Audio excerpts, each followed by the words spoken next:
जवळपास निवडणुकींचा रंग जो आहे, निवडणुका ज्या आहेत त्या संपलेल्या आहेत। 1 जूनला जो तो एक्झिट पोल लागेल आणि 4 जूनला जो तो खरा निकाल लागेल की यंदा अबकी बार तिसरी बार या इंडिया आघाडी करेल एक नवीन चमत्कार। मात्र महाराष्ट्रातल्या सर्वच जागांवरच्या निवडणुका जे आहेत ते एकूणच पार पडल्या।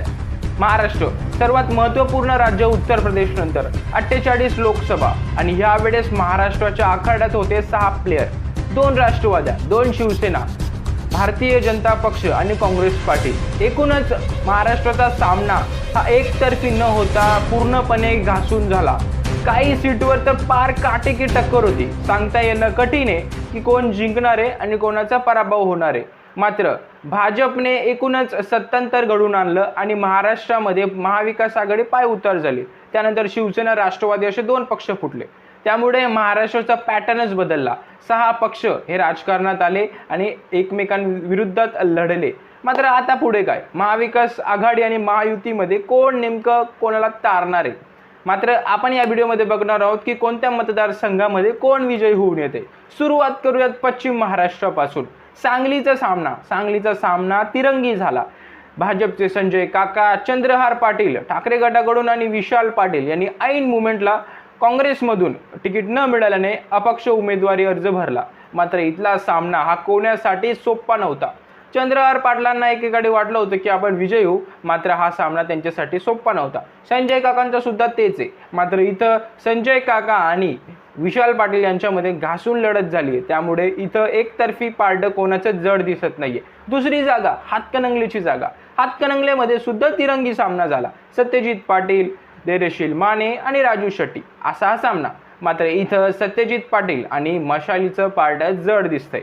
त्यानंतर आपण वळूयात कोल्हापूरमध्ये झाला हा सामना काटेकी टक्कर वाटत होता, पण नंतर मात्र लीड इथून घेत आहेत छत्रपती शाहूराजे महाराज का बंटी पाटलांनी हा सामना त्यांच्यासाठी खेचून आणला। इथून एकूणच चित्र दिसतंय।